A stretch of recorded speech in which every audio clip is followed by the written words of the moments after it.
BJP தலைவர் அண்ணாமலை வந்து தமிழ்நாடு தான் வந்து இந்தியாவினுடைய கஞ்சா தலைநகரம் அப்படின்னு திடீர்னு ஒரு ஸ்டேட்மெண்ட் வந்து விட்டுருக்காரு. ஏன் ஒரு அறிக்கையாவே எழுதி வெளியிட்டு இருக்காரு. எதுக்காக இந்த நேரத்துல இப்படி ஒரு அறிக்கையை திடீர்னு அவர் வெளியிடணும்? யாரை காப்பாத்துறதுக்காக தமிழ்நாட்டு மேலையும் இங்க இருக்கக்கூடிய தமிழர்கள் மேல வந்து இந்த கஞ்சா பழியை வந்து அவர் சுமத்தி இருக்காரு? உண்மையிலே இந்தியாவில் இதுவரைக்கும் போதைப் பொருள் வந்து எங்க அதிகமா கைப்பற்றப்பட்டிருக்கு? இந்த பிஜேபி லைசன்ஸ் கொடுத்து எந்தெந்த மாநிலத்தில் வந்து ஓபியம் பயிரை வந்து விளைய வைக்குது? இந்தியா முழுக்க 10 கோடி பேர் வந்து இந்த போதைப் பொருளை பயன்படுத்துறாங்க அப்படின்னு அரசு அறிக்கையே வெளிவருது. இதுக்கெல்லாம் யாரு காரணம்? பிஜேபி ஆட்சிக்கு வந்ததுக்கு பிறகு கடந்த 8 வருஷத்துல 70% இந்தியாவில வந்து கஞ்சா புழக்கம் அதிகமா இருக்கு அப்படின்னு பல பத்திரிகைகள் வந்து தகவலை வந்து வெளியே சொல்லியிருக்காங்க. இந்தியாவில எந்தெந்த மாநிலத்துல எவ்வளவு கஞ்சாக்கள் பிடிக்கப்பட்டிருக்கு, உண்மையிலேயே இந்தியாவினுடைய கஞ்சா தலைநகரம் எது அப்படின்னு பத்திரிகைகள் பல செய்திகளை வெளியிட்டு இருக்காங்க. இதுவரைக்கும் அதை நீங்க படிக்கவே இல்லையா மிஸ்டர் அண்ணாமலை?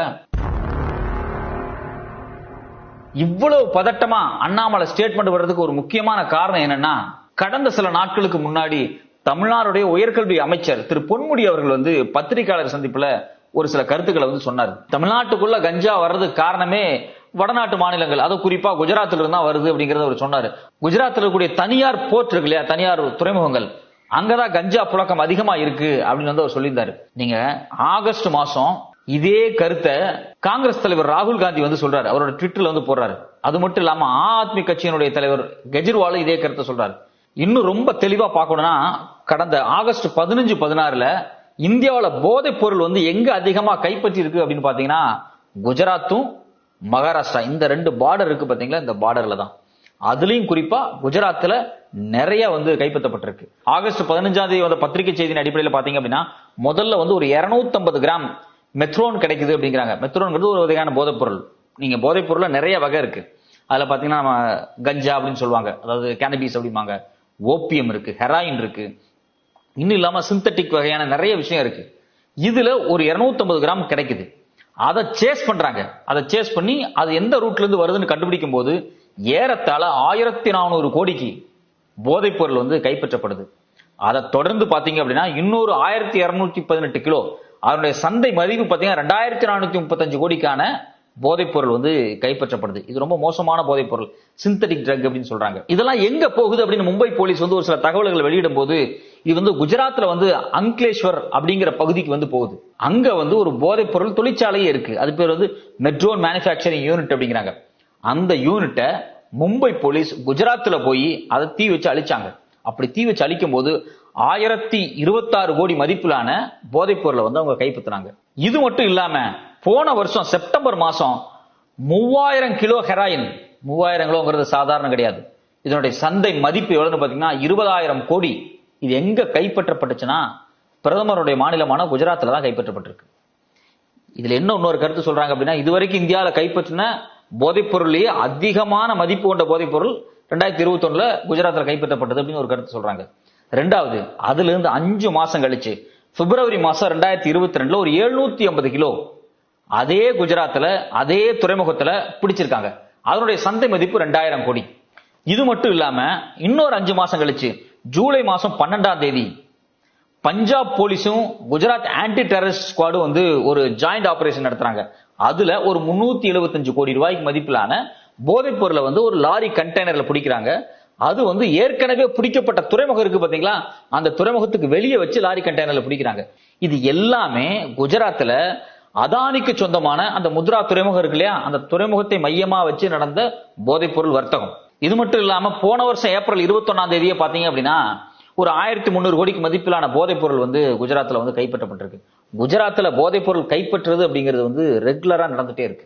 இதுல அங்க இருக்கக்கூடிய அறிக்கைகள் தகவல்கள் என்ன சொல்லுதுன்னா, ஜனவரி 2021 இருந்து பிப்ரவரி 12, 2022 வரைக்கும் ஏறத்தாழ 68,9804 கிலோ போதைப் பொருள் வந்து குஜராத்தை மையமா வச்சு கைப்பற்றப்பட்டிருக்கு. அதாவது குஜராத்ல கைப்பற்றப்பட்டிருக்கு அப்படின்னு சொல்றாங்க. ஆவரேஜா ஒரு நாளைக்கு 169 கிலோ வந்து கைப்பற்றப்பட்டுறாங்க கஞ்சா அப்படின்னு சொல்றாங்க. இந்த கணக்குல முத்ரா துறைமுகத்தில் கைப்பற்றப்பட்ட 15,000 கோடி மதிப்பிலான ஹெராயினை வந்து சேர்த்துக்காத கால்குலேஷன் தான் இது. இது எல்லாத்தையும் வச்சுதான் குஜராத்தில் இருக்கக்கூடிய ஒரு முக்கியமான காவல்துறை அதிகாரியினுடைய ஸ்டேட்மெண்ட்டை வந்து இந்தியன் எக்ஸ்பிரஸ் பத்திரிகை வந்து வெளியிடுது. அதனுடைய முக்கியமான கருத்து என்ன அப்படின்னா, இந்தியாவில் புழங்கக்கூடிய பெரும்பாலான போதைப் பொருள் வந்து கடல் மார்க்கமா கப்பல்ல தான் கடத்திட்டு வரப்படுது அப்படின்னு வந்து போலீஸ் வந்து சொல்றாங்க. அதுல இப்ப சில வருஷங்களா குஜராத் தான் வந்து போதைப் பொருளுடைய ஹப்பா விளங்குது அப்படின்னு அதே போலீஸ் அதிகாரி சொல்லியிருக்காரு. இந்தியன் எக்ஸ்பிரஸ் பத்திரிகை எடுத்து பாத்தீங்கன்னா அந்த செய்தி வந்து தெளிவா இருக்கும். இது மட்டும் இல்லாம காங்கிரஸ் தரப்புல இருந்து சில விஷயங்களை சொல்ல வர்றாங்க. அவங்க வந்து சில அறிக்கைகளை, சில தகவல்களை, டேட்டாஸ் வெளியிடுறாங்க. அது என்ன சொல்றாங்கன்னா, கடந்த 6 மாசத்துல 25,000 கோடி மதிப்பிலான போதைப் பொருள் வந்து குஜராத்ல கைப்பற்றப்பட்டிருக்கு அப்படிங்கிறாங்க. அது மட்டும் இல்லாம 2017 இருந்து 2022 இந்த காலகட்டத்தில் ஏறத்தாழ 2.5 லட்சம் கோடிக்கான போதைப் பொருள் குஜராத்ல கைப்பற்றப்பட்டிருக்கு அப்படின்னு வந்து அவங்க சில அறிக்கைகளை வந்து கொடுக்குறாங்க. இப்படி ஒட்டு மொத்தமா எடுத்து பார்க்கும்போது இந்தியாவினுடைய போதைப் பொருள் வணிகம், இந்தியாவினுடைய போதைப் பொருள் கலாச்சாரத்திற்கு குஜராத் வந்து ஒரு ரொம்ப முக்கியமான மாநிலமா இருக்கு அப்படிங்கறதான் தகவலா இருக்கு. இது குறித்து வீக் பத்திரிகை வந்து ஒரு டீட்டெயிலான ஒரு கட்டுரை எழுதுறாங்க. இந்த ஆய்வு வந்து 2021 வந்த ஆய்வு. அதுக்கு முன்னாடியான தகவல்கள் வச்சு அவங்க ஆய்வு பண்ணிருக்காங்க. அதுல அவங்க என்ன சொல்றாங்க அப்படின்னா, பிக்கஸ்ட் ட்ரக் மார்க்கெட் எது அப்படின்னு சொல்றாங்கன்னா மும்பை அப்படின்னு சொல்றாங்க. அது மட்டும் இல்லாம எந்த டிரான்சிட் ஸ்டேட் வந்து அதிகமா வந்து போதைப் பொருளை வந்து கடத்துது அப்படின்னா அஸ்ஸாம் மாநிலத்தில் வழியாதான் அதிகமான போதைப் பொருள் வந்து இந்தியாவில் வந்து போக்குவரத்து நடக்குது அப்படிங்கிறாங்க. இதுல இன்னொரு கருத்து, சர்வதேச அமைப்புகள் என்ன சொல்லுது அப்படின்னா, பங்களாதேஷுக்கு அதிகப்படியான போதைப் பொருளை ஏற்றுமதி பண்றது இந்தியா தான் அப்படின்னு சொல்றாங்க. இந்தியாவை பயன்படுத்தி இந்தியாவினுடைய ரூட்ல தான் பங்களாதேஷுக்குள்ள வந்து போதைப் பொருளே போகுது அப்படின்னு வந்து ஒரு கருத்து சொல்லப்படுது. அது மட்டும் இல்லாம இந்தியாவில் பிக்கஸ்ட் கன்சியூமர் ஆஃப் ட்ரக், இந்தியாவில் எந்த மாநிலத்துல அதிகமா கஞ்சா வந்து பயன்படுத்தப்பட்டு இருக்கு மக்களால அப்படின்னா பஞ்சாப் அப்படின்னு வந்து சொல்லுது. அது மட்டும் இல்லாம மேஜர் ஓபியம் ப்ரொடியூசர்ஸ், இந்தியாவில் வந்து ஓபியம் அப்படிங்கிற வகையான போதைப் பொருளை எந்த மாநிலத்தில் அதிகமா உற்பத்தி நடக்குது அப்படின்னா ராஜஸ்தான் அப்படின்னு இந்தியா டுடே ஆய்வுகள் சொல்லுது. இந்த எந்த ஆய்வுலையுமே எந்த இடத்துலையுமே தமிழ்நாட்டினுடைய பேரை வந்து குறிப்பிடப்படல. ஆனா அண்ணாமலை என்ன சொல்றாரு அப்படின்னா, தமிழ்நாடு தான் வந்து ஒரு இந்தியாவினுடைய போதைப் பொருள் தலைநகரம் அப்படின்னு ஒரு கருத்தை வைக்கிறாரு. அந்த கருத்தை எதன் அடிப்படையில் வைக்கிறாரு அப்படிங்கிறது நமக்கு ஒண்ணுமே புரிய மாட்டேங்குது. அவருக்கு ஏதோ சில சிக்கல் வந்திருக்கு. போதைப் பொருள் அப்படின்னு பேசின உடனே அண்ணாமலை வந்து பதறாரு. உடனே வந்து அவர் வந்து இல்ல இல்ல தமிழ்நாடு தான் அப்படின்னு ஒரு கருத்து வைக்கிறாரு. அவருடைய பதற்றத்துக்கு சில முக்கியமான காரணம் இருக்கு. ஏன்னா ஒரு விஷயம் என்ன தெளிவா தெரியுது அப்படின்னா, பத்திரிகை செய்திகள், அரசு ஆவணங்கள் எல்லாத்தையும் எடுத்து பார்த்தாலே தெரியுது குஜராத்ல இவ்வளவு தூரம் போதைப் பொருள் வந்து கைப்பற்றப்பட்டிருக்கு அப்படின்னு.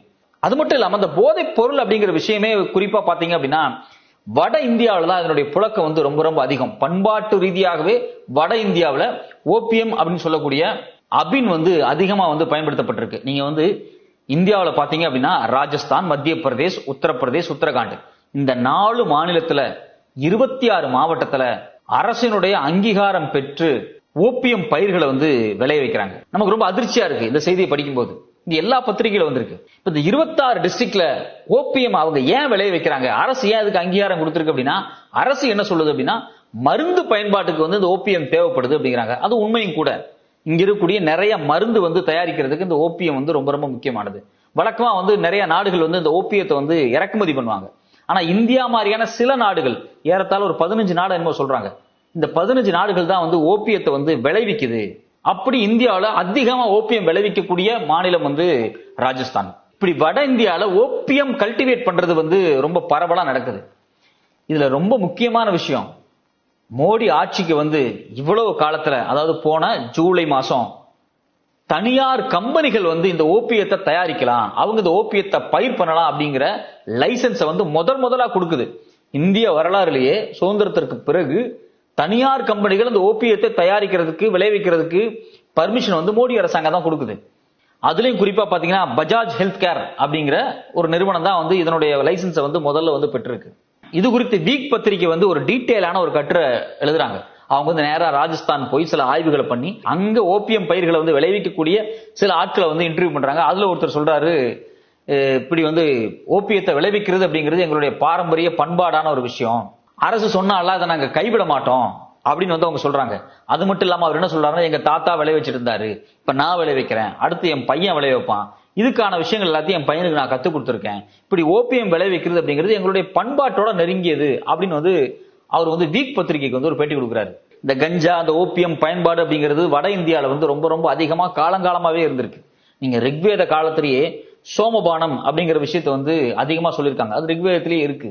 கஞ்சா செடிகளை வந்து பயிர் பண்ணி அதுல இருந்து சில பானங்களை தயாரிச்சு அதை வந்து எடுத்துக்கிறது வந்து வட இந்தியா ஆரியர்களுடைய ஒரு பழக்கம்.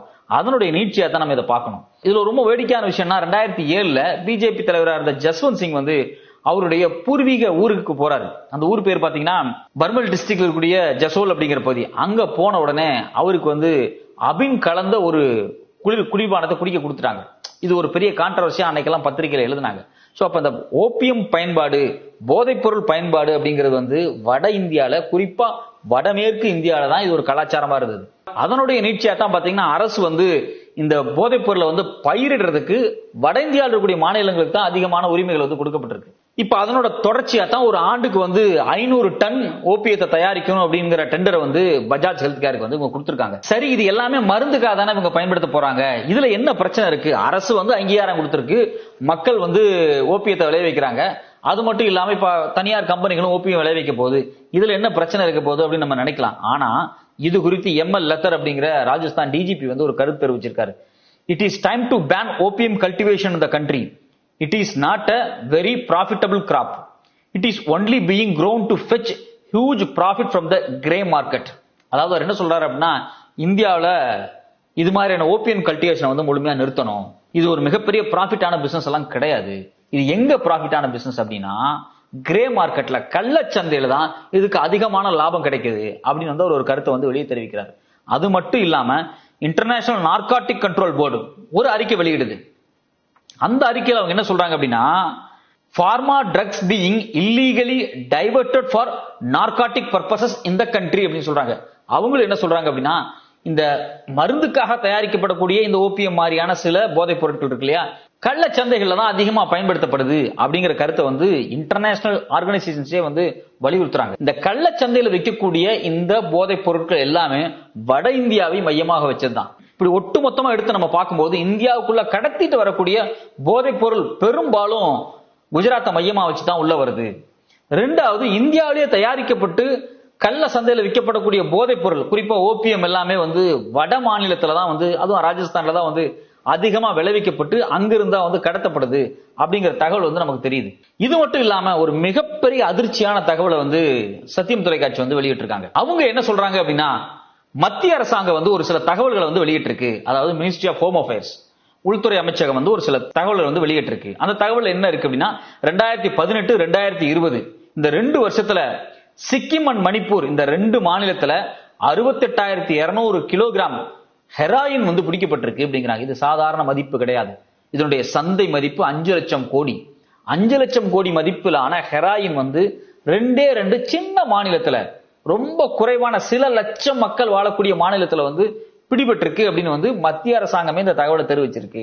அது மட்டும் இல்லாம பாராளுமன்றத்துல 3 முறை மத்திய அமைச்சரே இதை வந்து தெரிவிச்சிருக்காரு அப்படிங்கிறாங்க. சரி, 5 லட்சம் கோடி மதிப்பிலான இவ்வளவு போதைப் பொருளை வந்து கைப்பற்றினது யாரு? இவங்க சொல்றாங்க இதை வந்து மணிப்பூர்லயும் சிக்கிம்லயும் கைப்பற்றப்பட்டுச்சு அப்படிங்கிறாங்க. சரி, மணிப்பூர் சிக்கிம்ல இதை யாரு கைப்பற்றினாங்க? இதை வந்து என்சிபி அப்படின்னு சொல்லக்கூடிய நார்காட்டிக்ஸ் பியூரோ கைப்பற்றுச்சா அப்படின்னா அவங்க சொல்றாங்க நாங்க கைப்பற்றல. சரி, டிஆர்ஐ அப்படிங்கிற ரெவன்யூ இன்டெலிஜென்ஸ் கைப்பற்றினாங்களா? அவங்கள்ட்ட இந்த தகவல் இல்ல. பார்டர் செக்யூரிட்டி போர்ஸ் கைப்பற்றிருக்கா? இல்ல. சிபிஐ கைப்பற்றிருக்கா? இல்ல. என்ஐஏவா? இல்ல. இல்ல சிக்கிம் மணிப்பூர் போலீஸ் தான் கைப்பற்றுச்சா? இல்ல. இல்ல வேற ஏதாவது ரைபிள் போர்ஸ் கைப்பற்றினாங்களா அப்படின்னா இல்ல. மத்திய அரசாங்கம் என்ன சொல்லுதுன்னா 5 லட்சம் கோடியான ஹெராயினை பிடிச்சிட்டோம் அப்படிங்குது. யார் இதுல பிடிச்சது, எந்த துறை, எந்த ஏஜென்சி பிடிச்சது அப்படின்னா இது வரைக்கும் தகவலே இல்ல. அது மட்டும் இல்லாம இந்த 5 லட்சம் கோடி மதிப்பிலான ஹெராயின் இப்ப எங்க இருக்குதுன்னு யாருக்குமே தெரியல. இது குறித்தான் வந்து ஊடகத்தில் வந்து பல கேள்விகள் எழுப்பியிருக்காங்க. இதுக்கு வந்து அண்ணாமலை பதில் சொல்லுவாரா? இந்த 5 லட்சம் கோடிக்கான மதிப்பிலான ஹெராயின் இப்ப எங்க இருக்கு, யாரு பிடிச்சாங்க, எப்ப பிடிக்கப்பட்டது அப்படின்னு டீட்டெயிலா அவர் வந்து தகவல் சொல்லுவாரா? மக்கள் எல்லாம் கொரோனால அடைஞ்சு வீட்டுல உட்கார்ந்துருந்தாங்க. வீட்டுல உட்கார்ந்திருந்த காலகட்டத்துல கோடிக்கணக்கான மதிப்பிலான ஹெராயின் வந்து இங்க கைப்பற்றப்பட்டிருக்கு. அப்ப இது யாரு மூவ் பண்ணாங்க, எங்க போச்சு, எங்க இருந்து வந்துச்சு, கைப்பற்றினது அறிவிப்பு எங்க வச்சிருக்காங்க அப்படிங்கிற எந்த தகவலுமே இல்ல. இது ரொம்ப ரொம்ப குறிப்பா நம்ம பார்க்க வேண்டிய விஷயம் என்ன அப்படின்னா, இவங்க சொன்னாங்க சிக்கிம்லயும் மணிப்பூர்லயும் தான் இது வந்து கைப்பற்றப்பட்டுச்சு அப்படின்னாங்க. சிக்கிம் மணிப்பூருடைய போலீஸ் தகவல் அறிக்கைகள், அரசு அறிக்கைகள்ல எதுலையுமே இது கைப்பற்றின மாதிரி காமிக்கப்படவே இல்லை. அப்ப இது உண்மையிலேயே எந்த மாநிலத்துல வந்து கைப்பற்றப்பட்டுச்சு? இது வந்து ஒரு மிக முக்கியமான ஒரு கேள்வி. இந்த கேள்விக்கு வந்து அண்ணாமலை வந்து பதில் சொல்லுவாரா? இது மட்டும் இல்லாம இன்னும் ரொம்ப ரொம்ப முக்கியமான விஷயம், 2012 இருந்து 2021 வரைக்கும் இந்த இடைப்பட்ட காலத்துல வந்து ரொம்ப சக்தி வாய்ந்த போதைப் பொருளான ஹெராயின் வந்து இந்தியாவில வந்து கடத்தப்பட்டிருக்கு. அதை வந்து என்ஐஏ வந்து நிறைய வழக்கு பதிஞ்சிருக்காங்க. ஏறத்தாழ 16 வழக்கு வந்து பதியப்பட்டிருக்கு. இந்த 16 வழக்கு எந்தெந்த மாநிலத்துல பதியப்பட்டிருக்கு, எந்த மாநிலத்தில் இந்த ஹெராயின் அதிகமா கைப்பற்றப்பட்டிருக்குன்னா பஞ்சாப், குஜராத் தான். இப்படி ஹெராயின் கடத்தல்ல அதிகமா வழக்கு பதியப்பட்ட மாநிலம் குஜராத்தும் பஞ்சாபுமா இருக்கு. ஆனா அண்ணாமலை என்ன சொல்றாருன்னா, இந்தியாவினுடைய போதைப் பொருள் மையமாக தமிழ்நாடு மாறிடுச்சு அப்படின்னு. அவர் இந்த வட மாநிலத்தை காப்பாற்றணும், குறிப்பா மோடி ஆளக்கூடிய இந்த குஜராத் மாநிலத்து மேல எந்த கெட்ட பேரு வந்துடக்கூடாது அப்படிங்கிறதுக்காக தன்னோட சொந்த மாநிலமான தன்னுடைய சொந்த மக்களை அவமானப்படுத்துற மாதிரி தமிழ்நாடு போதைப் பொருளுடைய தலைநகரமா மாறிச்சு அப்படின்னு ஒரு கேவலமான ஸ்டேட்மெண்ட் வச்சிருக்காரு. இது உண்மையிலே தமிழர்களை ரொம்ப இழிவுபடுத்துற மாதிரி. போதைப் பொருள் அப்படிங்கிறது ஒட்டு மொத்தமா இந்தியாவில இருந்து அழிக்கப்பட வேண்டிய ஒரு விஷயம். அது இந்தியாவில மட்டும் கிடையாது, உலகம் முழுக்க எங்கேயுமே போதைப் பொருள் கள்ளச்சந்தையில விற்கவே கூடாது. அது உண்மையிலே மனித குலத்துக்கே அது விரோதமான விஷயம். அப்ப இங்க இருக்கக்கூடிய ஒவ்வொருத்தரும் போதைப் பொருள் குறித்து ஒரு கான்சியஸா ஒரு பொறுப்புணர்வோட நடந்துக்கணும். அரசியலுக்காக ஒரு குறை சொல்லக்கூடிய விஷயமா இந்த போதை கலாச்சாரத்தை அண்ணாமலை எடுத்துக்கிறது ரொம்ப வருத்தம் தரக்கூடிய விஷயமா இருக்கு. இன்னும் ரொம்ப முக்கியமான விஷயம் என்ன அப்படின்னா, சர்வதேச லெவல்ல United Nation Office on Drug and Crime அப்படிங்கிற ஐநா நிறுவனம் ஒரு தகவலை வெளியிட்டு இருக்காங்க. அந்த தகவல் அவங்க என்ன சொல்றாங்க அப்படின்னா, உலகத்துல 19 மேஜர் டார்க் நெட் பிளேசஸ் இருக்கு, அதாவது கள்ளச்சந்தைகள் அதிகமா புழங்கக்கூடிய போதைப்பொருள் புழங்கக்கூடிய இடம் இருக்கு அப்படின்னு சொல்றாங்க. அதுல இந்தியாவும் ஒண்ணு அப்படின்னு அவங்க சொல்றாங்க. அதுவும் குறிப்பா 2011 இருந்து 2020 இந்த காலகட்டத்தில் இது அதிகரிச்சிருக்கு அப்படின்னு சொல்றாங்க. இது ஐநா சொல்ற டேட்டா மட்டும் கிடையாது. இந்தியாவில் என்ன டேட்டா சொல்லப்படுது அப்படின்னா, ஹைதராபாத்தோட கமிஷனர், அதாவது போலீஸ் கமிஷனர் சிவி ஆனந்த் ஒரு கருத்தை சொல்றாரு. அவர் என்ன சொல்றாரு அப்படின்னா, இந்தியால கடந்த 8 வருஷத்துல 70% போதைப் பொருள் பயன்பாடு அதிகரிக்கப்பட்டுருச்சு அப்படிங்கிறாரு. அது மட்டும் இல்லாம அவர் இன்னொரு அதிர்ச்சிகரமான தகவலை சொல்றாரு. இந்தியால ஏறத்தாழ 10 கோடி பேர் இந்த போதைப் பொருள் பயன்படுத்தக்கூடிய இடத்துல இருக்காங்க அப்படின்னு அவர் சொல்றாரு. அவர் மட்டும் இந்த கருத்தை சொல்ல, நார்காட்டிக்ஸ் டிபார்ட்மெண்ட் அந்த பியூரோவினுடைய டைரக்டர் ஜெனரல் எஸ்.என். பிரதானே அதை சொல்றாரு. இந்தியால ஏறத்தாழ 8 கோடியிலிருந்து 10 கோடி பேர் இந்த போதை கலாச்சாரத்துக்குள்ள இருக்காங்க, போதைப் பொருள் பயன்பாட்டுக்குள்ள இருக்காங்க அப்படின்னு அவர் கருத்து தெரிவிக்கிறாங்க. இப்ப இந்தியாவினுடைய மக்கள் தொகையில 10 கோடி அப்படிங்கிறது ஒரு மிகப்பெரிய தொகை. இந்த மக்களுக்குள்ள போதைப் பொருள் கலாச்சாரத்தை உள்ள வருது அப்படிங்கும் போது அதை தடுக்க வேண்டியது ஒவ்வொரு அரசாங்கத்தினுடைய மிக முக்கியமான கடமை. ஒரு முன்னாள் போலீஸ் அதிகாரியா அண்ணாமலை இந்த விஷயத்துல எவ்வளவு பொறுப்புணர்வோட செயல்படணும். குஜராத்ல இவ்வளவு விஷயங்கள் கைப்பற்றப்பட்டிருக்கு, இது வரைக்கும் ஏதாவது ஒரு கண்டன அறிக்கை சொல்லியிருக்காரா? ஓபியம் தயாரிக்கிறத தனியார் கம்பெனிகளுக்கு கொடுக்கப்பட்டிருக்கு, இதுல ஏதாவது அவருடைய கருத்து இருக்கா? இல்ல வட மாநிலத்துல மகாராஷ்டிரால இன்னும் வேற வேற இடங்கள்ல நிறைய ஓபியம் கைப்பற்றப்பட்டிருக்கு, இது குறித்தெல்லாம் அவருடைய கருத்து இருக்கா? இல்ல அரசால கைப்பற்றப்பட்ட அந்த 60,000 கிலோ 5 லட்சம் கோடி மதிப்பிலான அந்த போதைப் பொருள் இப்ப எங்க இருக்குன்னே தெரியாம இருக்கு, இது குறித்து அவர் ஏதாவது கருத்து சொல்லியிருக்காரா? இதுவரைக்கும் எந்த கருத்துமே சொல்லாம, எந்த பொறுப்பான விஷயத்தை பத்தி அவர் பேசாம, ஏதோ தமிழ்நாட்டை குறை சொல்லணும், தமிழ் மக்களை உண்மையிலே இழிவுபடுத்தணும் அப்படிங்கிற நோக்கில இந்த கருத்தை அவர் பதிவு பண்ணியிருக்காரு.